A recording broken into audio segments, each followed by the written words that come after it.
نحمده ونصلي على رسوله الكريم اما بعد۔ تجویدی قرآن پاک کا صفحہ نمبر 398، 22واں پارہ، سورہ یاسین، دوسرا رکوع، آیت نمبر 20 تا 23۔ پڑھیے۔ اعوذ باللہ من الشیطان الرجیم،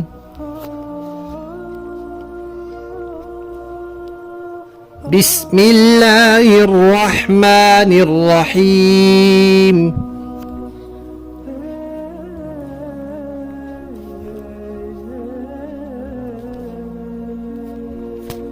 وجاء، واو کی ادائیگی کے وقت ہونٹ گول ہونے چاہیے۔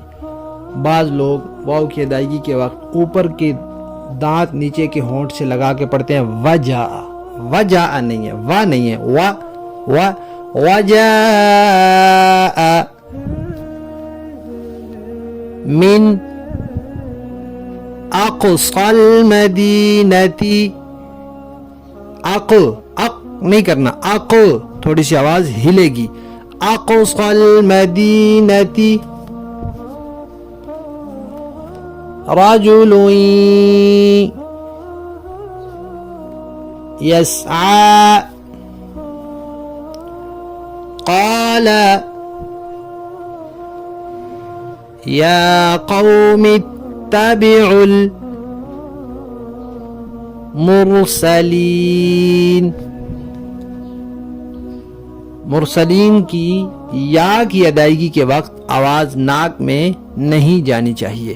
مرسلین ایسے نہیں پڑھنا، مرسلین۔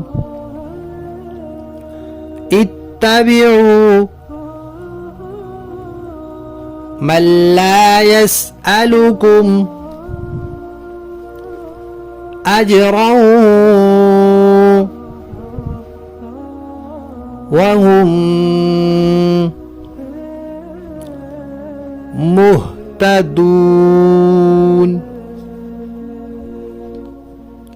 اجراؤں میں بھی جیم پہ آواز کو حرکت دیتے ہیں، اس کو قلقلہ کہتے ہیں۔ اجراؤں نہیں پڑھنا، اجراؤں وهم مهتدون۔ وما لي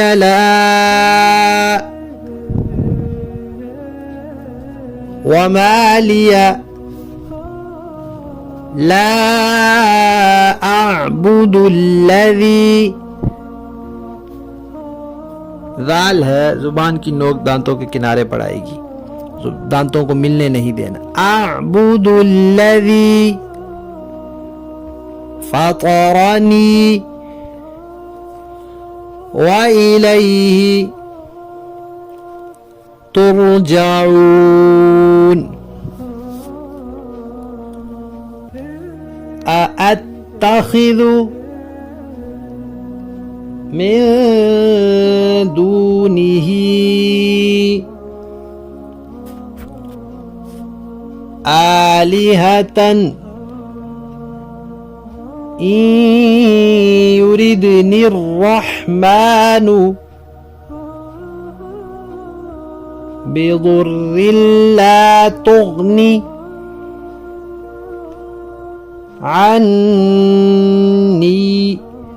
عنی کی یا کی ادائیگی کے وقت بھی آواز ناک میں نہیں، عنی نہیں پڑھنا، عنی۔ شفاعتهم شيئا ولا ينقذون۔ اس کو ينقذون نہیں پڑھنا، بلکہ پڑھنا یون نہیں، یہ ٹھیک ہے، ينقذون۔ ترجمے والے قرآن پاک کا صفحہ نمبر 825، 22واں پارہ، سورہ یاسین، دوسرا رکوع، آیت نمبر 21 تا 23۔ اعوذ باللہ من الشیطان الرجیم، بسم الله الرحمن الرحيم وجاء من أقصى المدينة رجل يسعى قال يا قوم اتبعوا المرسلين اتبعوا من لا يسألكم أجرا وهم مهتدون وما لي لا أعبد الذي فطرني وإليه ترجعون أأتخذ من دونه آلهة إن يردني الرحمن بضر لا تغن عني شفاعتهم شيئا ولا ينقذون صدق اللہ العظیم. گزشتہ آیات سے بستی والوں کا قصہ چل رہا ہے کہ ان کے پاس قاصد آئے، رسول آئے اور بستی والوں نے ان کو جھٹلایا. پہلے 2 آئے، پھر تیسرے آئے، پھر الٹا قوم نے ان کو یہ کہہ دیا کہ نعوذ باللہ تمہاری وجہ سے یہاں نحوست آ گئی، ہم تمہیں منحوس سمجھ رہے ہیں. تو جواب میں انہوں نے کہا کہ تمہاری نحوست تمہارے اپنے ساتھ لگی ہوئی ہے، تمہارے اپنے اعمال کی وجہ سے ہے. تم تو حد سے بڑے ہوئے لوگ ہو. ہم تمہیں صحیح بات کی نصیحت کر رہے ہیں اور تم کہتے ہو ہم تمہیں پتھر مار مار کے ختم کر دیں گے. اب یہ بات چیت چل رہی تھی. اس بستی کے ایک کنارے پر ایک صاحب رہتے تھے جن کا نام حبیب تھا، اور وہ بڑائی کا کام کرتے تھے جس کو نجار کہتے ہیں. حبیب نجار وہ ایمان لا چکے تھے. اب ان کو جب معلوم ہوا کہ قوم کے بدماش لوگ ان قاصدوں، ان پیغمبروں کے خلاف کوئی اقدام کرنے لگے ہیں، تو وہ وہاں سے تیزی سے آئے، دوڑ کر آئے.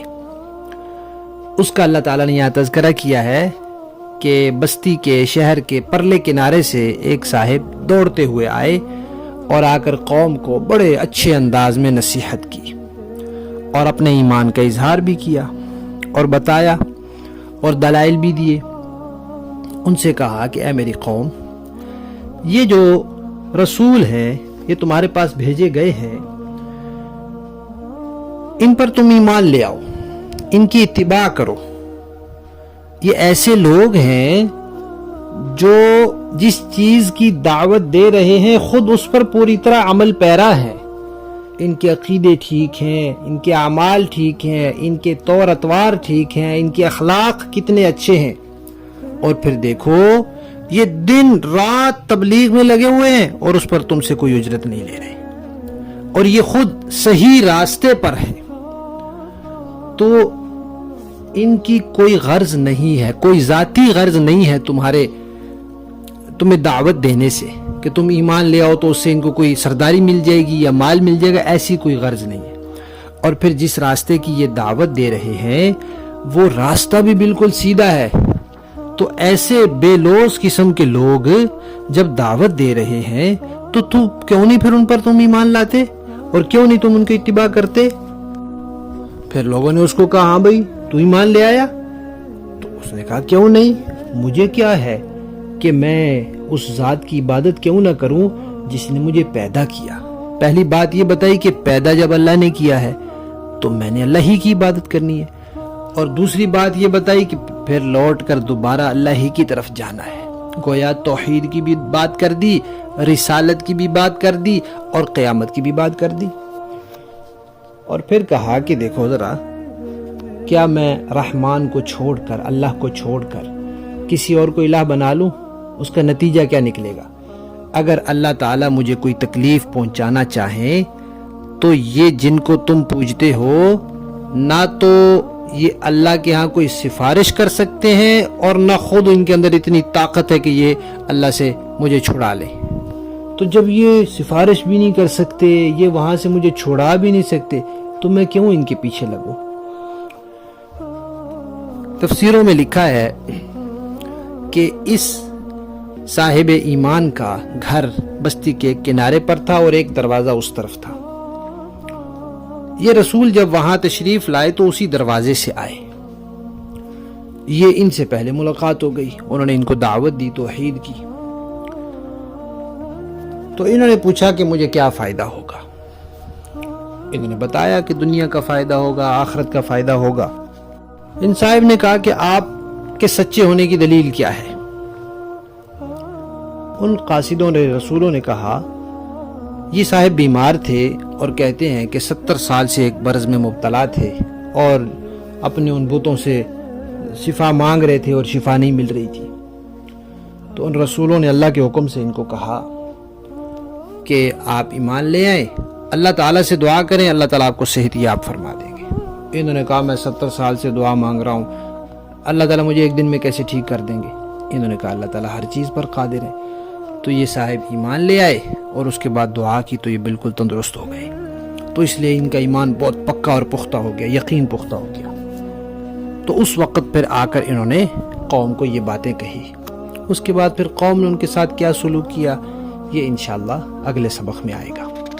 لفظی معنی دیکھیے، وجاء اور آیا، من اقصى المدینہ، اقصی کا معنی ہے، مدینہ کا معنی ہے شہر، اقصی کا معنی ہے دور۔ شہر کے دور سے یعنی پرلے کنارے سے ایک صاحب تشریف لائے، رجل ایک آدمی آیا، ایک صاحب آئے، یسعى تیزی سے دوڑتے ہوئے آئے۔ قالا انہوں نے کہا، یا قومی اے میری قوم، اتبعوا اتباع کرو، پیروی کرو، المرسلین ان رسولوں کی۔ اتبعوا تم اتباع کرو، من ایسے لوگوں کی، لا یسألو جو نہیں سوال کرتے، جو نہیں مانگتے، کم تم سے، اجرن کوئی اجرت، وہم اور یہ لوگ مہتدون ہدایت یافتہ بھی ہیں۔ وما لیا اور کیا ہے مجھے، لا اعبدو کہ میں عبادت نہ کروں، الذی اس ذات کی جس نے، فطرہ پیدا کیا، نی مجھے، وإلیہ اور اسی کی طرف، ترجعون تم سب لوٹائے جاؤ گے۔ یہاں پہلی بات اپنے اوپر رکھ کر کہی کہ میں کیوں نہ عبادت کروں اللہ کی، اور دوسری بات سب کی طرف کہ بھئی صرف میں نے نہیں اللہ کے پاس جانا، تم سب نے اللہ کے پاس جانا ہے۔ اتخذ کیا میں بنا لوں، من دونہ اللہ کے سوا، آلہتن کوئی ایسے معبود، ان یردنی اگر چاہے، الرحمن رحمان، بضر کوئی تکلیف پہنچانا مجھے، لا تغنی تو نہ کام آئیں، عنی میرے، شفاعتہم ان کی شفاعت، شیئن کچھ بھی، اللہ مجھے کوئی تکلیف دینا چاہے ان کی سفارش میرے کام نہیں آ سکتی، ولا ينقذون اور نہ ہی یہ مجھے چھڑا سکیں اللہ سے۔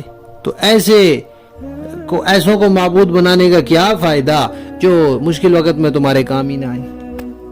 با محاورہ دیکھیں جی، وجاء من اقصى المدينة رجل يسعى قال يا قوم اتبعوا المرسلين، اور شہر کے پرلے علاقے سے ایک صاحب دوڑتے ہوئے آئے، انہوں نے کہا کہ اے میری قوم کے لوگوں ان رسولوں کا کہنا مان لو، اتبعوا من لا يسألكم اجرا وهم مهتدون، ان لوگوں کا کہنا مان لو جو تم سے کوئی اجرت نہیں مانگ رہے اور یہ صحیح راستے پر ہیں۔ وما لی لا اعبد الذی فطرنی والیہ ترجعون، اور بھلا میں اس ذات کی عبادت کیوں نہ کروں جس نے مجھے پیدا کیا ہے اور اسی کی طرف تم سب کو واپس بھیجا جائے گا۔ اتخذ من دونہ آلہۃ ان یردنی الرحمن بضر لا تغن عنی شفاعتهم شیئا ولا ينقذون، بھلا کیا اسے چھوڑ کر میں ایسوں کو معبود مانوں کہ اگر خدا رحمان مجھے کوئی نقصان پہنچانے کا ارادہ کر لے تو ان کی سفارش میرے کسی کام نہ آئے اور نہ یہ مجھے چھڑا سکیں۔ صدق اللہ العظیم۔ ان صاحب ایمان کے واقعے سے ہمیں سبق یہ ملتا ہے کہ انسان کے بڑے، ان کے پیشوا جب کسی مشکل میں ہوں تو پھر ان کے کندھے کے ساتھ کندھا ملا کر کھڑے ہو جانا چاہیے، اور چاہے اپنی جان کا نذرانہ پیش کرنا پڑے انسان کو، ایسے موقع سے پیچھے نہیں ہٹنا چاہیے۔